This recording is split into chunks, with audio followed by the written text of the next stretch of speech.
Commander Daniel Wright stood at the viewport of Earth Defense Station Alpha, his eyes fixed on the approaching alien ships. They appeared without warning, massive vessels that dwarfed anything humans had ever built. Their hulls gleamed with an otherworldly metal that seemed to shift colors in the sunlight. "Are we receiving any transmissions?" Wright asked, his voice steady despite the tension gripping his chest. Lieutenant Amy Foster shook her head. "Nothing, sir. We've broadcast on all frequencies. They're not responding." The command center hummed with nervous energy as officers monitored the alien fleet's approach. 12 ships in formation, moving with precision that spoke of advanced technology and military discipline. "Keep trying," Wright ordered, "and alert all defense platforms to stand by. No aggressive moves unless I give the order." 3 hours later, the aliens finally responded. A holographic image materialized in the center of the command room, a tall, slender being with pale blue skin and 4 arms. Its eyes were large, black, and devoid of any emotion Wright could recognize. "Humans," the alien spoke, its mouth not moving while the words echoed in perfect English. "I am Ambassador Zorak of the Galactic Council. We have observed your species for some time." Wright stepped forward. "We welcome peaceful contact with your people, Ambassador. I am Commander Daniel Wright of the Earth Defense Forces." The alien's expression remained unchanged. "Your welcome is irrelevant. The Council has deemed your species too aggressive and unpredictable to join galactic society. Your technological advancement trajectory suggests you would become problematic within the next century. With respect, Ambassador, humanity has much to offer. We request the opportunity to present our case to your council," Wright said, fighting to keep his tone diplomatic. "Primitive beings always overestimate their worth," Zorak replied coldly. "The decision has been made." The transmission ended abruptly. "Sir, the alien vessels are deploying smaller craft," Foster reported, her fingers flying across her console. "They're entering Earth's atmosphere. Hundreds of them." Wright's blood ran cold. "All stations, defensive positions, alert planetary governments immediately." But it was already too late. The first explosions lit up the skies over Beijing, then New York, London, Moscow, and dozens of other cities simultaneously. The alien attack was coordinated with terrifying efficiency. Dr. Lisa Collins was working late in her laboratory at the Xenobiology Research Center outside Phoenix when the attack began. The building shook violently, throwing her to the floor as emergency lights flashed. "Security breach. Evacuation Protocol Alpha," blared the automated system. Collins grabbed her research tablet and ran toward the emergency bunker beneath the facility. Through the windows, she saw strange aircraft with pulsing energy weapons decimating the city in the distance. In the bunker, she found several colleagues huddled around monitors showing global news feeds. Every major city was under attack. Military responses were scattered and ineffective against the advanced alien technology. "This doesn't make sense," said Dr. Paul Wilson, an astrophysicist. "Why attack without any meaningful attempt at communication?" "Preemptive strike," Collins replied grimly. "They see us as a future threat." For 7 days, the aliens methodically targeted military installations, power plants, and government centers. Earth's defenses crumbled. Commander Wright watched helplessly from the orbital station as his home planet burned. When a stray piece of alien technology crashed near Collins' facility, she was the first to examine it. Despite the horror unfolding around her, scientific curiosity drove her to understand their attackers. "The molecular structure is unlike anything I've seen," she muttered, scanning the fragment with portable equipment. "But there's something here. Something we might be able to use." As Earth's organized resistance collapsed, the alien fleet suddenly withdrew, leaving behind only automated monitoring stations. They believed humanity was sufficiently crippled, no longer a potential threat to the Galactic Council. They had gravely underestimated human resilience. In the smoking ruins of what was once Phoenix, Collins stared at her research tablet, a determined expression hardening her features. The data showed a weakness, one that humans might exploit if they survived long enough to develop the technology. "This isn't over," she whispered to herself. Not by a long shot. 6 months after the alien attack, Earth was a different world. Cities lay in ruins, governments had collapsed, and billions of people were dead. But humanity had not surrendered. Major Samantha Powell wiped sweat from her brow as she studied the map spread across the makeshift table.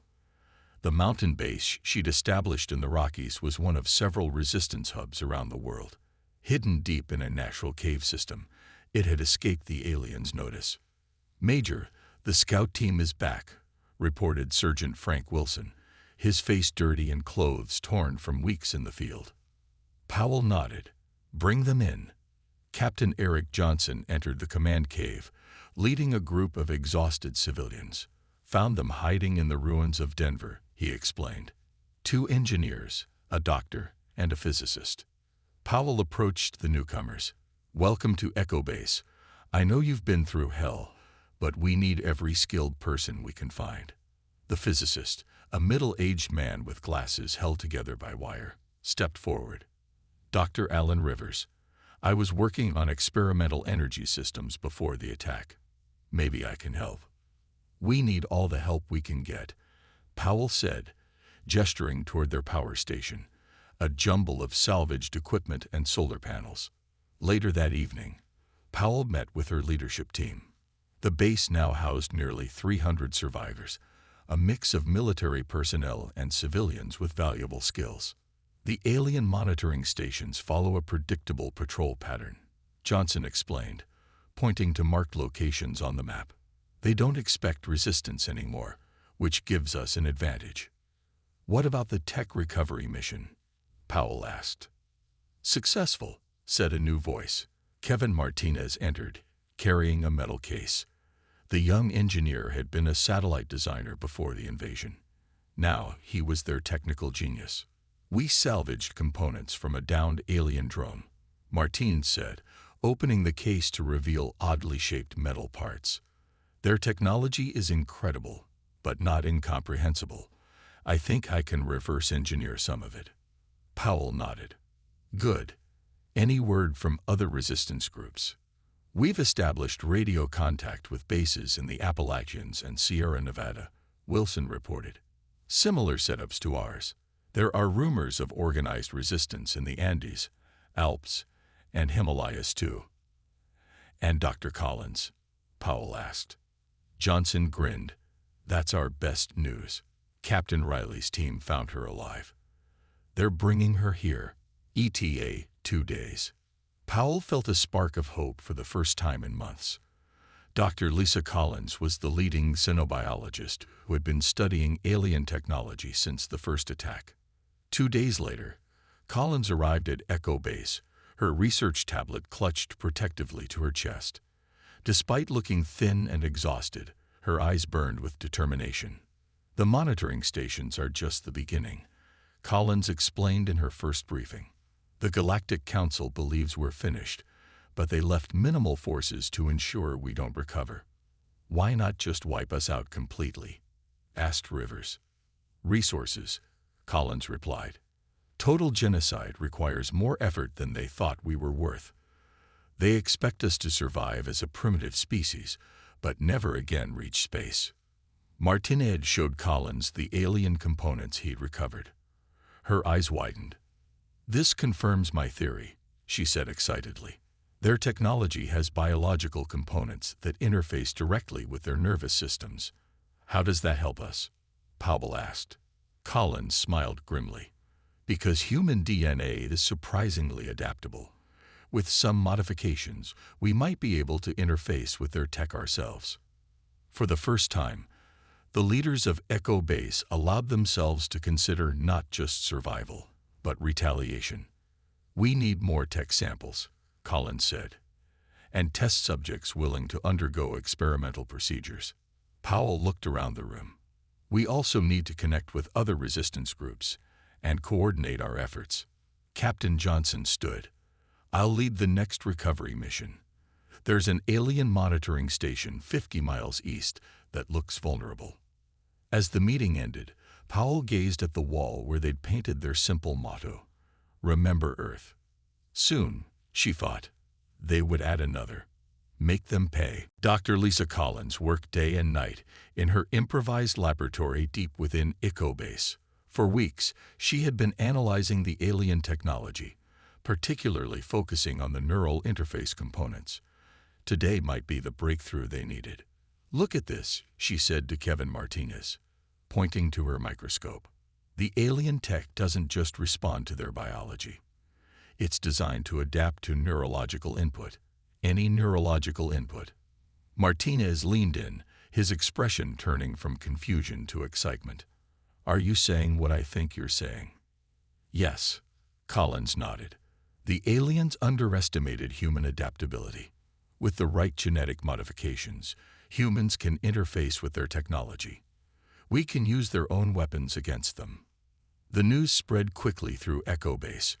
Major Powell called an emergency meeting of the Leadership Council. "It's risky," Collins explained to the gathered leaders. "The process requires injecting nanoparticles that will modify certain neural pathways. We've tested it on lab rats with promising results, but we need human volunteers." Powell looked around the room. "The risks? Death, brain damage, or complete neural shutdown," Collins said honestly. "But if it works, the volunteer would be able to mentally interface with alien technology, pilot their ships, control their weapons." A heavy silence fell over the room. Then a voice spoke from the back. "I'll do it." Sergeant Adam Carter stepped forward. The former Special Forces soldier had lost his entire family during the initial attack. "I've got nothing to lose," he said, "and everything to gain." 3 days later, Carter lay on an operating table in Collins' lab. The procedure took 5 hours. When it was complete, Collins wasn't sure if it had worked or if she had just killed one of their best soldiers. Carter remained unconscious for 48 hours. When he finally opened his eyes, they glowed with a faint blue light. "How do you feel?" Collins asked anxiously. Carter blinked, the blue glow fading. "Different. Like there's electricity under my skin." He looked at the piece of alien technology on the table nearby, and to everyone's amazement, it hummed to life. "I can feel it," he whispered. "I can control it." Over the next week, Carter learned to control various pieces of alien technology through thought alone. The implications were enormous. "We need to test this in the field," Powell said during the next council meeting. "A small mission, low risk but high value." Captain Johnson had been monitoring a nearby alien outpost. "The station east of here has minimal defenses, 3 drones, automated systems. If Carter can interface with their tech, we could capture it intact." Powell nodded. "Prepare a strike team. 5 people, our best." 4 days later, Carter and 4 soldiers approached the alien monitoring station under cover of darkness. It was a small structure, dome-shaped, with scanning equipment constantly sweeping the surrounding area. "Scanners will pick us up in 30 seconds, whispered Lieutenant Diane Miller, watching her jury-rigged detector. Carter closed his eyes, focusing on the alien technology ahead. The blue glow returned to his eyes. "Not if I have anything to say about it." To the team's amazement, the scanning beams redirected, moving away from their approach vector. "How did you do that?" asked Corporal Jackson. "I can sense their systems," Carter explained. "It's like they're talking to me." When they reached the station, Carter placed his hand on the sealed door.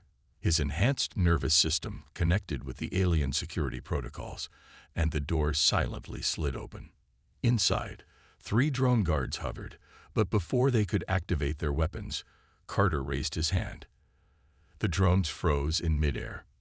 "They're part of the same network," he said, sweat beading on his forehead from the effort. "I've got them."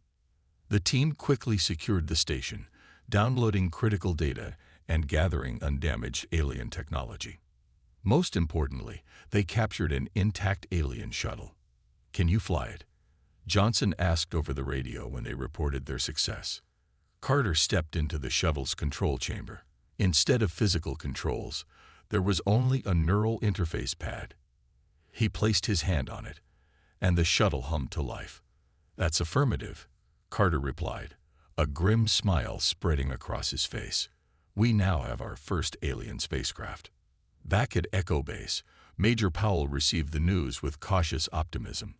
"This changes everything," she told Collins. "How soon can you enhance more soldiers?" "I already refined the procedure," Collins replied. "We can start immediately." For the first time since the invasion, humanity had scored a victory against their oppressors. 1 year after the devastating attack on Earth, the resistance had grown stronger than anyone could have imagined. What began as a desperate struggle for survival had evolved into a coordinated global movement with a singular purpose: reclaiming their planet. In the main hangar of Echo Base, Lieutenant Olivia Garcia inspected the small fleet of captured alien vessels. 6 shuttles and 2 larger transport ships, all modified with human components, were necessary. Each represented a daring raid and countless risks taken. "How's the stealth system coming?" Major Powell asked, approaching Garcia's workstation. Garcia looked up from her computer. "I think we've cracked it, Major. The alien sensors are designed to detect their own kind and other known galactic species. They simply didn't program them to look specifically for humans." She pulled up a diagram showing modified human biopatterns. "By adjusting our bioelectrical signatures with these implants, we can essentially become invisible to their scanning technology. They'll see the ships, but not us inside them." Powell studied the design. "Will it work for non-enhanced personnel too?" "That's the beauty of it," Garcia smiled. "These don't require Dr. Collins' neural interface modifications. Any human can use them." Across the base, Kevin Martinez supervised the weapons division, where captured alien energy weapons were being reverse-engineered and modified for human use. "The power cells last 10 times longer than anything we had before the invasion," he explained to a group of engineers. "And with Sergeant Carter's insights into their operating systems, we've increased output by 30%. In the medical lab, Dr. Collins now had a team of 20 scientists working under her direction. More than 50 soldiers had successfully undergone the enhancement procedure, each capable of interfacing with alien technology. "The Galactic Council still doesn't know what we're doing," Collins told Powell during their weekly briefing. "Their monitoring shows only scattered human settlements, seemingly primitive. They have no idea we're actively capturing their technology." Powell nodded. "And that's our biggest advantage. Captain Johnson's team hit 3 monitoring stations last month without triggering any larger response. The Council believes we've been neutralized as a threat," Collins added. "Their arrogance will be their downfall." On the other side of the world, in a hidden base beneath the Australian outback, another resistance cell had made contact with Echo Base. Similar operations were underway in the mountains of South America, the forests of Eastern Europe, and the islands of Southeast Asia. Back at Echo Base, enhanced soldier Adam Carter led training for the newest group of interface-capable fighters. "The connection isn't just physical," he explained to them. "You have to understand their technology intuitively. It responds to intention as much as direct commands." One of the trainees, Corporal Ruth Bennett, concentrated on a small alien drone. Slowly, it rose from the table, hovering steadily. "Good," Carter encouraged. "Now try defensive maneuvers." The drone zipped in complex patterns across the room, responding to Bennett's mental commands. Later that evening, the Leadership Council gathered to discuss their boldest plan yet. "This is the Galactic Council outpost in what used to be Argentina," Powell explained, pointing to satellite imagery. "It's one of their main communication hubs for this sector. If we can capture it intact, we'll gain access to their entire communication network." "How heavily defended is it?" asked Captain Johnson. 12 guards, automated systems, and 1 small warship," Powell replied. "Nothing our enhanced soldiers can't handle with the stealth technology." Dr. Collins added the most crucial piece of information. "Our analysis of captured data suggests this outpost contains complete schematics of Council technology and possibly coordinates for their headquarters." Martinez laid out a small device on the table. "And we got something new for this mission. We finally perfected a weapon that targets their unique biological weakness. The device looked innocent enough. A small cylinder with a simple activation switch. It emits a frequency that disrupts their neural pathways, Martinez explained. Non-lethal but completely incapacitating. They'll never see it coming. Powell surveyed the room, noting the determined faces of her leadership team. 1 year ago, we were hiding in caves, struggling to survive. Now we're planning offensive operations against the species that nearly wiped us out. The resistance was no longer just fighting for survival. They were preparing to take the fight directly to the Galactic Council itself. Colonel John Peterson checked his gear one last time as the captured alien shuttle approached the Galactic Council outpost. His 5-person infiltration team had spent weeks preparing for this mission. Each wore Lieutenant Garcia's stealth implants and carried weapons modified by Martinez's team. 2 minutes to entry point, said Major Carter, who was piloting the shuttle. His enhanced neural interface made controlling the alien craft seem effortless. Remember, we need their central database intact. Peterson nodded. Team, check in. Weapons ready, confirmed Sergeant Riley, a former Marine sniper. Medical standing by, said Dr. Natalie Ward, who had insisted on joining to study any alien biological samples firsthand. Tech support green, reported Specialist Greg Walters, their hacking expert. Security ready, added Corporal Vince Dawson, the team's close combat specialist. The shuttle slowed as it approached the outpost, a gleaming structure nestled in the Argentinian mountains. What once had been a human research facility was now one of the Council's primary Earth monitoring stations. Sending identification codes now, Carter said, transmitting the security clearance they'd stolen from a previous raid. The landing bay doors slid open. Carter guided the shuttle inside, setting it down smoothly among several identical craft. No alarms, Peterson whispered. So far, so good. The team activated their stealth implants before exiting the shuttle. To any alien sensors, they would appear as nothing more than background electrical noise. They moved silently through the facility, avoiding the occasional alien guard.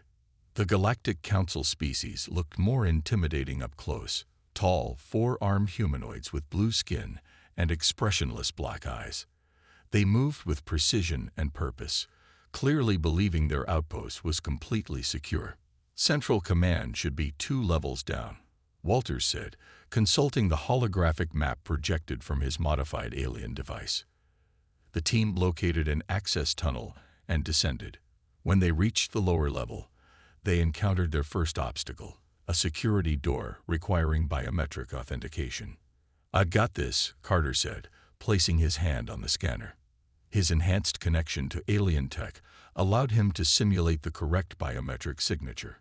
The door slid open, revealing a vast chamber filled with holographic displays and data terminals. 3 aliens were inside, monitoring Earth's remaining human settlements. Peterson nodded to Riley, who activated one of Martinez's neural disruptors. The device emitted a high-pitched whine that humans couldn't hear. The aliens immediately collapsed, writhing briefly before falling unconscious. "Walters, get to work on the main terminal," Peterson ordered. "Dr. Ward, check if they're still alive." "They're alive, just unconscious," Ward confirmed after examining one of the aliens. "Fascinating nervous system structure." Walters plugged a data extraction device into the central terminal. "I'm in. Downloading their files now." "How long?" Peterson asked, positioning himself near the door. 5 minutes for a complete download, Walters replied. As the data transferred, Dr. Ward examined the alien technology with fascination. "Colonel, look at these displays. They're monitoring every remaining human settlement on Earth." Peterson studied the screens. "They categorized us as a contained primitive species. They have no idea what we're doing." "Found something," Walters announced suddenly. "Look at this." He pulled up a file containing official council communications. The team gathered around to read. "Preemptive neutralization of aggressive species Earth justified due to projected technological advancement trajectory," Peterson read aloud. Species predicted to develop FTL travel within 70 years, potentially challenging Council authority within 2 centuries. They attacked us because we might have eventually challenged them. Dawson asked incredulously. They saw our potential and feared it, Ward said quietly. This was never about protecting galactic peace. It was about eliminating competition. Walters pointed to another section. Look, coordinates for the Council headquarters. It's a massive station at the center of what they call controlled space. Download complete, the terminal announced. We've got what we came for, Peterson said. Let's move out. As they prepared to leave, an alarm suddenly blared throughout the facility. We've been detected, Carter warned. Plan B, Peterson ordered. Dawson set the charges. Dawson quickly placed explosive devices around the room's periphery, careful to avoid the central data systems they just copied. The team retreated to their shuttle, fighting through a group of guards who attempted to block their escape. Once aboard, Carter rapidly initiated launch procedures. The Earth fleet assembled in the dark vastness beyond Jupiter's orbit, hidden from the Galactic Council's patrol routes. 12 ships in total, 10 captured alien vessels, and 2 hybrid craft built by human engineers, small by any military standard, but crewed by the most determined fighters humanity had to offer. On the bridge of the flagship, renamed Defiance, General Daniel Wright studied the tactical display. 2 years had passed since he'd watched helplessly as Earth burned. Now he commanded humanity's first space fleet. All ships report ready, General, said Lieutenant Foster, his communications officer and one of the few survivors from his original command. Wright nodded. Signal the fleet. Execute jump in sequence, exactly as planned. One by one, the ships activated their faster-than-light drives, technology stolen from the very species that had tried to exterminate them. In flashes of blue light, they'd vanished from the solar system. The coordinates Colonel Peterson's team had recovered led to a massive space station orbiting a red dwarf star. The Galactic Council's headquarters was a marvel of engineering. A wheel-shaped structure with spokes extending to a central hub, surrounded by defensive platforms and patrol vessels. Jump complete, Foster announced as Defiance emerged from FTL travel. All ships accounted for. We have approximately 3 minutes before they detect us, said Major Garcia from the tactical station. Stealth systems are operating at maximum. Wright opened a channel to the fleet. All ships, commence attack pattern Alpha. Boarding teams, stand by. The human fleet split into 3 groups. The first group targeted the station's defensive systems, the second engaged patrol vessels, while the third, led by Defiance, headed straight for the central hub. Aboard the Galactic Council station, alarms suddenly blared. Unidentified vessels approaching, reported a Council security officer. Configuration matches, impossible. These are our own designs. Zorak, now the High Counselor, rose from his seat in the central chamber where representatives from 50 species were gathered. Deploy all defensive forces immediately. But the Council forces were caught completely off guard. The human attack came with such precision and ferocity that their initial defenses crumbled within minutes. On Defiance's bridge, Wright watched as the boarding shuttles launched toward the station's central hub. Boarding teams away, Foster reported. Major Carter's team has breached the outer hull. Inside the station, enhanced human soldiers led by Adam Carter moved swiftly through the corridors. Each soldier's neural implants allowed them to interface directly with the station's systems, disabling security measures as they advanced. Central chamber ahead, Carter informed his team. Remember, capture, not kill. We need the Council alive. They breached the chamber doors to find the gathered representatives of the Galactic Council. The alien delegates reacted with shock, some reaching for weapons, others frozen in disbelief. Carter activated a device that projected Major Powell's image in the center of the room. Members of the Galactic Council, Powell's hologram announced, I am Major Samantha Powell of Earth, the planet you attempted to destroy 2 years ago. Zorak stepped forward. Impossible. Your species was neutralized. Clearly, your assessment was flawed, Powell replied coldly. We are here to inform you that your attack on Earth was an act of war, and we are now responding in kind. As Powell spoke, Carter's team secured the chamber, while other human forces throughout the station took control of critical systems. However, Powell continued, unlike you, we do not engage in genocide. We could destroy this station and everyone on it. But that is not our purpose. On Defiance, Wright received reports from across the fleet. All primary objectives secured, General. Minimal casualties on both sides. Wright opened a channel to join Powell's transmission. This is General Daniel Wright of Earth. 2 years ago, I watched as your forces decimated my planet without provocation or declaration of war. He paused, looking directly at the council members through the video feed. Today, we could do the same to you. Instead, we choose a different path. Powell's hologram continued. We are transmitting evidence of your unprovoked attack on Earth to every member species of the Council. We are also sharing proof that Earth was targeted not because we posed a threat, but because your leadership feared potential future competition. Several Council representatives turned accusingly toward Zorak, who stood rigidly in the center of the chamber. The era of the Council's unchallenged authority ends today, Wright declared. Earth demands recognition as a sovereign world and reparations for the billions of lives lost. The negotiation chamber aboard the Galactic Council station hummed with tension as representatives from 27 species gathered to witness the historic Treaty of Recognition. 3 months had passed since humanity's audacious attack on the Council headquarters, and the galactic power structure had been forever altered. Dr. Lisa Collins sat across from Zorak, the data tablets between them displaying the final treaty terms. As Earth's chief negotiator, Collins had spent weeks in intense discussions, fighting for terms that would secure humanity's place among the stars. The Council acknowledges the unprovoked nature of the attack on Earth. Collins read aloud, her voice steady, and formally recognizes Earth as a sovereign world with all rights granted to advanced space-faring civilizations. Zorak's forehands remained folded on the table. The once arrogant ambassador had been humbled by recent events.